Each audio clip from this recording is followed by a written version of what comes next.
إن الحمد لله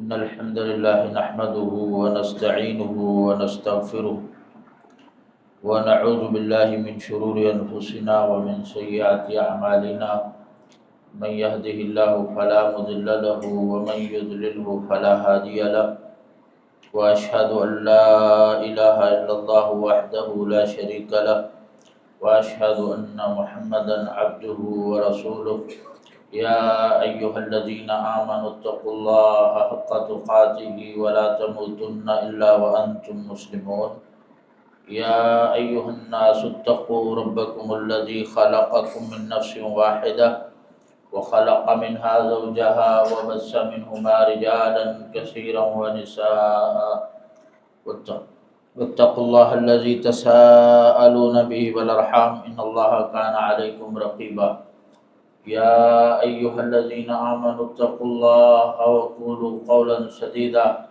يصلح لكم أعمالكم ويغفر لكم ذنوبكم ومن يطع الله ورسوله فقد فاز فوزا عظيما أما بعد فإن خير الحديث كتاب الله وخير الهدي هدي محمد صلى الله عليه وسلم وشر الأمور محدثاتها وكل محدثة بدعة وكل بدعة ضلالة وكل ضلالة في النار قال الله سبحانه وتعالى في كتابه المجيد يا أيها الذين آمنوا كتب عليكم الصيام كما كتب على الذين من قبلكم لعلكم تتقون۔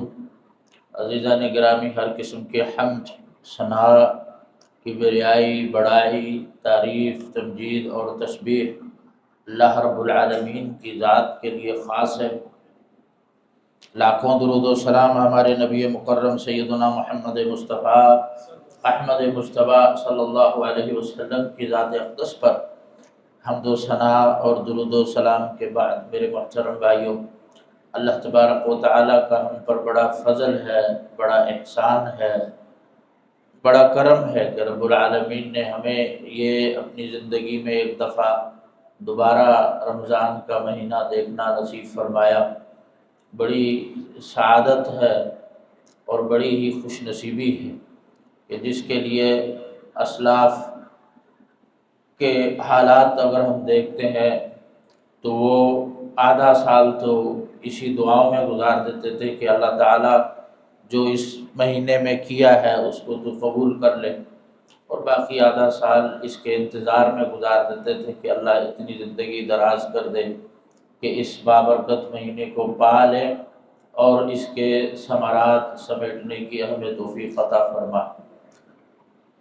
رمضان المبارک کا جو مہینہ ہے اس میں سب سے افضل ترین عبادت یہ روزے کی عبادت ہے، قیام اللیل کی عبادت ہے۔ روزہ یہ اتنی جلیل القدر عبادت ہے کہ یہ انسان کی تربیت، انسان کی تہذیب بہت بڑا کردار ادا کرتا ہے۔ اگر اس مقصد کو سامنے رکھ کر رکھا جائے جو شریعت کا مقصد ہے۔ شریعت کا مقصد کیا ہے؟ لعلکم تتقون، تاکہ تم متقی بن جاؤ، پرہیزگار بن جاؤ۔ تقوی کی جو اہل علم نے تعریف بیان کی ہے اس کا خلاصہ یہ ذکر کیا جاتا ہے کہ اجعلوا بینکم و بین عذاب اللہ وقایا، کہ اپنے اور اللہ کے عذاب کے درمیان کوئی رکاوٹ کھڑی کر لو۔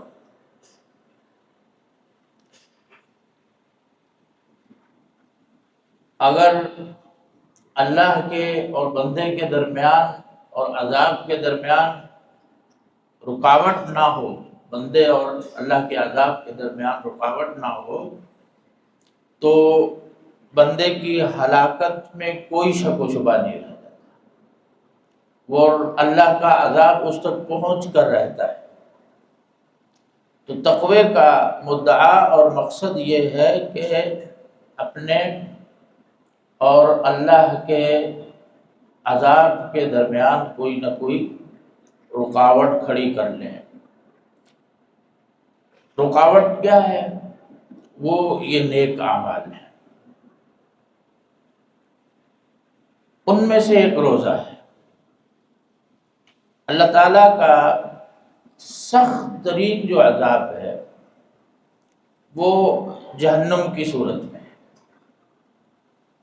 سب سے سخت ترین عذاب۔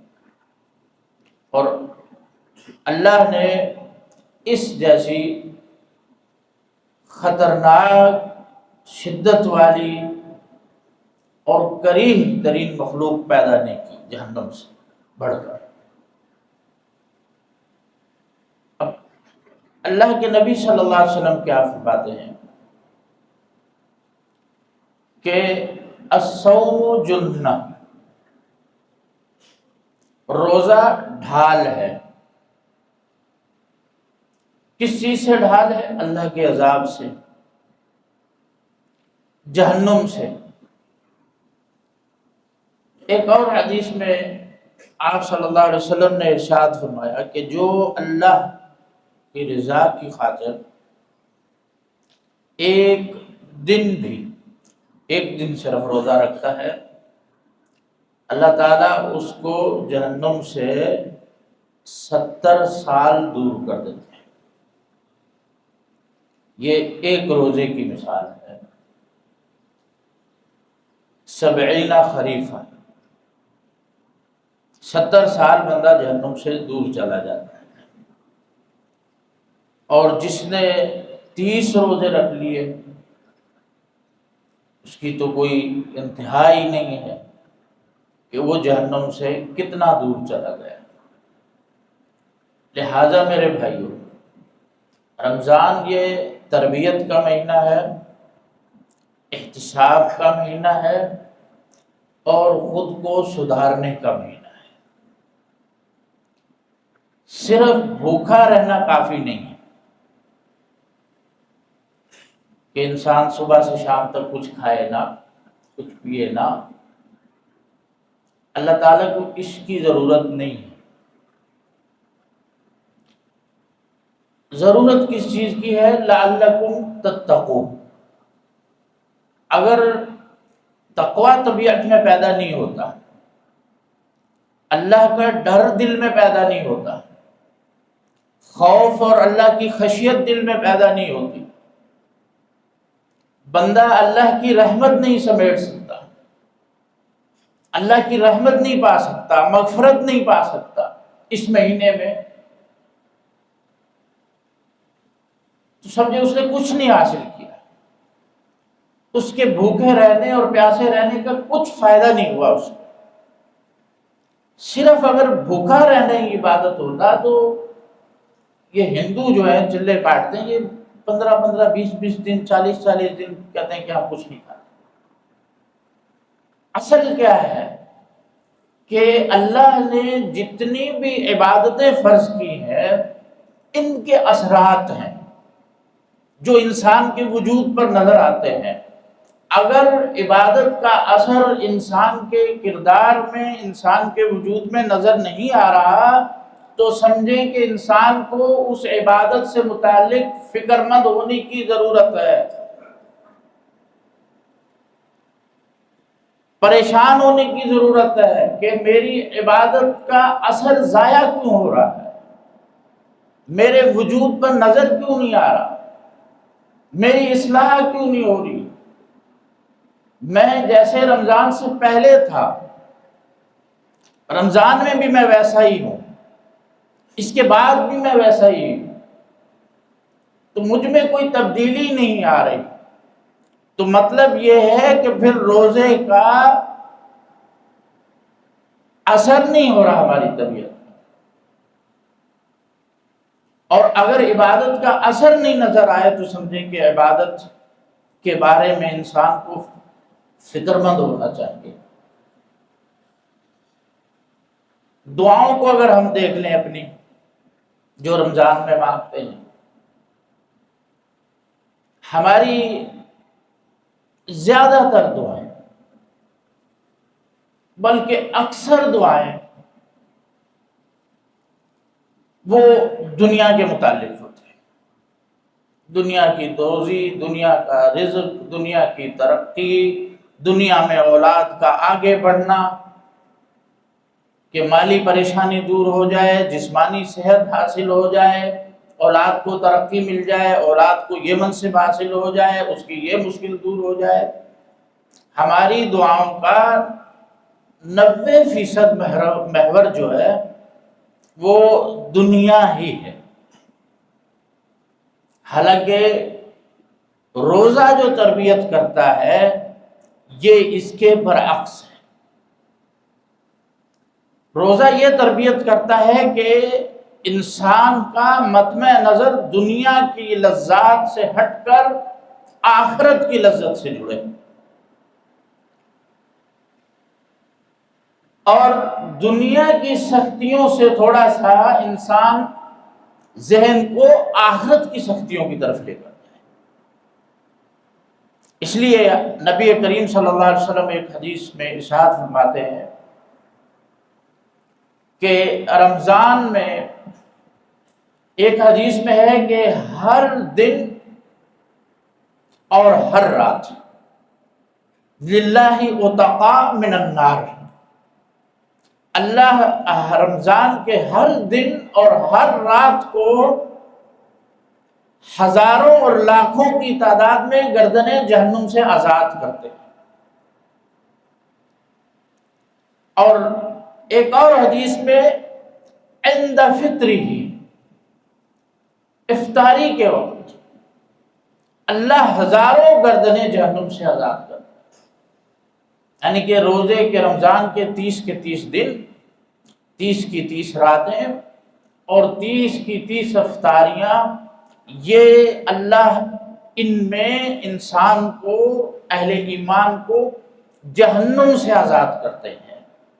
تو ہم میں کتنے لوگ ہیں جنہوں نے اللہ سے جہنم کی آزادی کا سوال کیا، کہ اللہ سے یہ مانگا ہو کہ یا اللہ تو اس رمضان میں ہماری گردنوں کو جہنم سے آزاد کر دے، ہمارے آباء و اجداد کی گردنوں کو جہنم سے آزاد کر دے، ہماری اولادوں کی گردنوں کو جہنم سے آزاد کر دے۔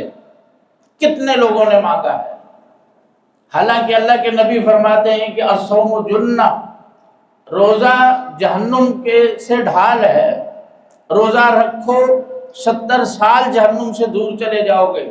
اللہ رمضان کے دنوں میں گردنیں آزاد کرتا ہے جہنم سے، رمضان کی راتوں میں جہنم سے آزاد کرتا ہے، افطاریوں کے وقت گردنیں جہنم سے آزاد کرتا ہے۔ یہ رمضان، یہ روزہ جہنم سے آزادی کا موقع ہے، اللہ سے مغفرت طلب کرنے کا موقع ہے۔ اس لیے اللہ کے نبی صلی اللہ علیہ وسلم کو جب جبریل نے آ کر یہ کہا کہ خاک آلود ہو جائے وہ شخص کہ جس کو رمضان مل گیا، اس نے پا لیا، رمضان نکل گیا، فَلَمْ يُغْفَرْ لَهُ، وہ اللہ سے گناہ نہیں بخشوا سکتا، اور تو نے جس کو جہنم میں داخل کر دیا اس کو تو نے رسوا کر دیا، اس سے بڑی کوئی رسوائی نہیں ہے۔ تو میرے بھائیو، اس رسوائی کے بارے میں فکر مند ہونے کی ضرورت ہے، اس سے جان چھڑانے کی ضرورت ہے۔ انہا لظا، دہکتی ہوئی آگ ہے، نزاعۃ للشوا، چہروں کی، سروں کی کھالوں کو اکھیڑ ڈالنے والی ہے۔ اس کے کھانے پڑے قرآن میں کیا لکھے؟ لیس لہم طعام الا من ضریع،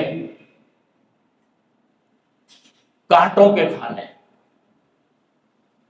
شجرۃ الزقوم طعام الاسیم، زقوم جس کے بارے میں اللہ کے پیغمبر فرماتے ہیں اگر ایک قطرہ اس کا دنیا میں گر جائے تو لافسدت علی اہل الدنیا معیشہ، ایک قطرہ صرف اگر دنیا میں گر جائے تو اہل دنیا کی معیشت تباہ و برباد ہو جائے۔ المناک جگہ ہے۔ ابو ذر غفاری رضی اللہ عنہ صحابی جلیل ہیں، اللہ کے نبی کی زبانوں سے جنتوں کی بشارتیں پاتے رہے ہیں۔ وہ جب جہنم کے تذکرے کی آیات پڑھتے تھے تو وہ کہتے تھے کہ یا اللہ، کاش تو مجھے جب پیدا کر رہا تھا تو مجھے درخت بنا دیتا کہ لوگ مجھ سے فائدہ اٹھاتے، جانور مجھ سے فائدہ اٹھاتے اور میں یہی دنیا میں ہی مٹی بن جاتا۔ سیدنا عمر بن خطاب رضی اللہ عنہ اپنے آخری ایام میں کہتے ہیں کہ اگر اللہ تعالیٰ مجھے زمین بھر کے سونا دے تو میں اللہ کے راستے میں وہ فدیے کے طور پر دے دوں کہ اللہ مجھے اپنا عذاب دکھائے بھی نہ۔ اس میں ڈلنے کی، اس میں داخل ہونے کی تو بات کی ہے کہ وہ کہتے ہیں کہ اللہ کا عذاب میں دیکھنا بھی نہیں چاہتا اپنی آنکھ سے، مجھے دکھایا جائے کہ اگر تم گناہگار ہوتے تو یہ جگہ تھی۔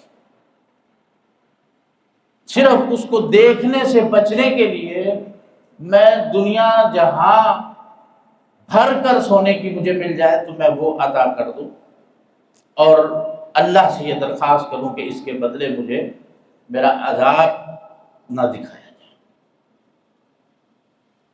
یہ اصل فکر کی ضرورت ہے۔ جس بندے کو روزہ بے حیائی سے نہ روک سکا، روزہ رکھ لیا، صبح بھی موبائل، دوپہر بھی موبائل، رات بھی موبائل، انٹرنیٹ، ریلز، شارٹس، جس بندے کو دنیا میں اس کی خلوت روزہ ٹھیک نہ کر سکا، اس کو جہنم سے کہاں دور کرے گا۔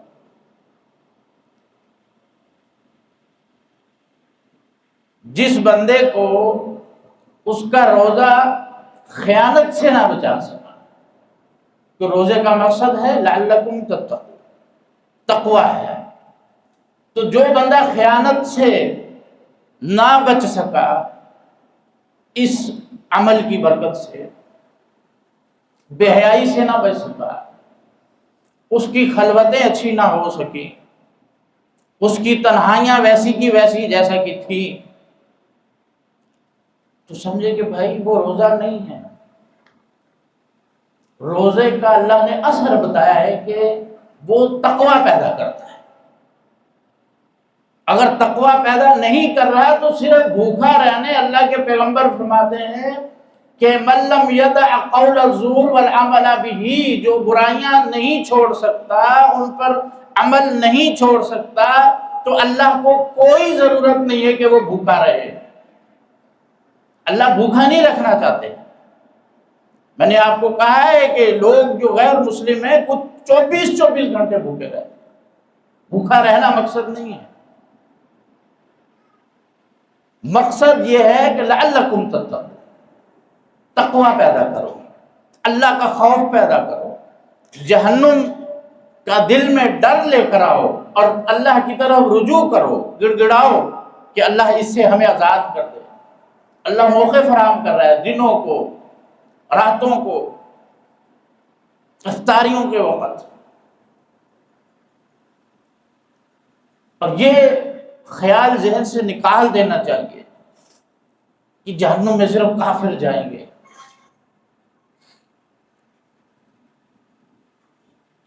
سیدنا ابو ہریرہ رضی اللہ عنہ ایک روایت نقل کرتے ہیں،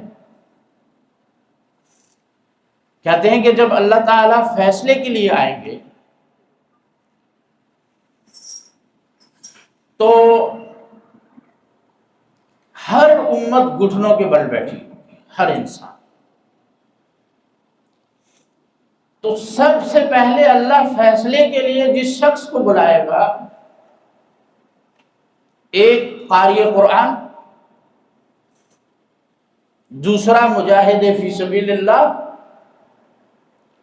اور تیسرا سخی، زکاتیں دینے والا، صدقات کرنے والا۔ جب اللہ نے محشر میں فیصلے کے لیے آنا ہے، سب سے پہلے ان تینوں کو بلانا ہے۔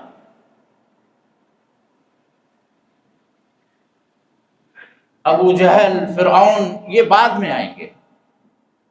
پہلے اول من یدعا، سب سے پہلے بلایا جائے گا قاری قرآن کو، کیونکہ قرآن جس طرح اس کی شان بہت ہے، عظمت بہت ہے، اس کو سینے میں سمونے کے بعد ذمہ داری بہت بڑھ جاتی ہے. یہ نور ملنے کے بعد جو انحراف کرتا ہے اس کی سزا سخت ہے. اس لیے اللہ تعالیٰ نے اللہ کے پیغمبر کی گھر والیوں سے کہا تھا کہ لستن کاحد من النساء، کہ تم مت خیال کرنا تم عام عورتوں کی طرح نہیں ہو. تمہارا جتنا مقام ہے، تمہارا جتنا شرف ہے، تمہاری جتنی عظمت ہے، اتنی تمہاری ذمہ داری زیادہ ہے. تو قاری قرآن کا، عالم دین کا جہاں منصب زیادہ ہے، مقام زیادہ ہے، اجر زیادہ ہے، ذمہ داری اس کی اس سے بڑھ کر ہے. اس ذمہ داری میں کوتاہی کی وجہ سے سب سے پہلے اس کو بلایا. انفاق فی سبیل اللہ کے بڑے فوائد ہیں، اس کو بھی بلایا جائے گا. جہاد فی سبیل اللہ، اللہ کے نبی نے کہا ذروۃ سنام الاسلام، اسلام کی چوٹی ہے، وہ کام کرنے والے کو بلایا جائے گا. سیدنا ابو ہریرہ رضی اللہ عنہ اس حدیث کو بیان کرتے ہوئے کئی دفعہ بے ہوش ہو جاتے تھے. کہتے تھے اول من تسعر بہم النار یوم القیامہ، کہ آگ کا پہلا ایندھن یہ تین لوگ بننے سب سے پہلے. سیدنا ابن مسعود کا ایک اثر ہے، فرماتے ہیں قیامت والے دن اللہ ایک بندے کو لائے گا جس نے لوگوں سے امانتیں لی ہوں گی، واپس نہیں کی. اللہ تعالیٰ اس سے کہے گا یہ امانت واپس کرو، لوگوں کو امانتیں دو ان کی. وہ کہے گا یا ربی کیف وقد ذهبت الدنیا، اللہ کیسے دوں، دنیا چلی گئی، وہ تو دنیا میں تھی. اللہ تعالیٰ کہیں گے اذهبوا به الى الحاویہ، اس کو حاویہ، جہنم، جو سورہ آخری پارے میں فرمائے گا ما ادراک ما ہی نار حامیہ، تمہیں کیا پتا کہ حاویہ کیا ہے؟ دہکتی ہوئی آگ ہے. اللہ کہے گا ان کو حاویہ کے پاس لے جاؤ، وہاں لے جایا جائے گا. دیکھے گا کہ جہنم کے سر پر وہ امانت اس کو نظر آئے گی، اس شکل میں نظر آئے گی کہ جیسی جس شکل میں اس نے لی تھی، بے عینی ہی اسی طرح. اب اسے کہا جائے گا کہ جاؤ اس کو لے کے آؤ. جائے گا، اس کے پیچھے امانت نیچے جاتی رہے گی، نیچے جاتی رہے گی، حتیٰ کہ جہنم کی آخری تہ میں پہنچ جائے گی. تو وہاں جا کے اس کے ہاتھ میں آ جائے گی، لے کے اوپر آئے گا، کنارے کے پاس پہنچے گا، باہر نکلنے لگے گا، امانت پھر ہاتھ سے پھسل جائے گی. پھر کہا جائے گا جاؤ دوبارہ لے کے آؤ. یہی الی ابد العابدین اس کے ساتھ یہی ہوتا رہے گا. نیچے جائے گا، امانت اٹھائے گا، اوپر لے کر آئے گا، جب نکلنے لگے گا تو اس کے ہاتھ سے پھسل جائے گی. اس میں یہ نہیں لکھا کہ وہ کافر ہوگا، منکر اللہ کا ہوگا. جس نے بھی امانت لی، مسلمان ہو، کافر ہو، ہندو ہو، کوئی بھی. تو لہذا میرے بھائیو، یہ مہینہ صرف بھوکا پیاسا رہنے کا مہینہ نہیں ہے، یہ تقوی اختیار کرنا، تقوی پیدا کرنا اپنے دل میں. ہماری خلوتیں ایسی ہو جائیں جیسی ہماری جلوتیں، اللہ کا ڈر دلوں میں پیدا ہو جائے، اللہ کا خوف دلوں میں پیدا ہو جائے، اللہ سے حیا دلوں میں پیدا ہو جائے. جس بہن اور جس بیٹی کو روزہ پردہ نہیں کروا سکا تو وہ جہنم سے کیا پردہ بنے گا، وہ جہنم سے کیا اس کو دور کرے گا. اگر عمل وہی ہے، ڈگر وہی ہے، طریقہ وہی ہے، اور صبح سے شام تک ہم بھوکے بیٹھے. اصل روزے کا مدعا، اصل مقصد دل کو تبدیل کرنا ہے. دل تبدیل ہو گیا تو سمجھے روزے کا مقصد حاصل ہو گیا. نماز کے بارے میں اللہ نے کہا تنہا عن الفحشاء والمنکر، کہ فحاشی بے حیائی منکرات سے روکتی ہے. اگر نہیں روک رہی تو سمجھے نماز میں کوئی خلل ہے، نماز ٹھیک نہیں، ایسی نہیں ہے جو اللہ کو مطلوب تھی. اور روزہ ڈھال ہے، اگر وہ ڈھال نہیں بن رہا، کیونکہ گناہ جہنم میں لے جانے کا اسباب ہے، تو بندہ اسباب جہنم میں جانے والے اختیار کرے اور کہے کہ میں نے روزہ رکھ لیا جہنم سے ڈھال بن جائے گی. بھائی آپ تو ایندھن اکٹھا کر رہے ہیں، تو بچیں گے کیسے آپ؟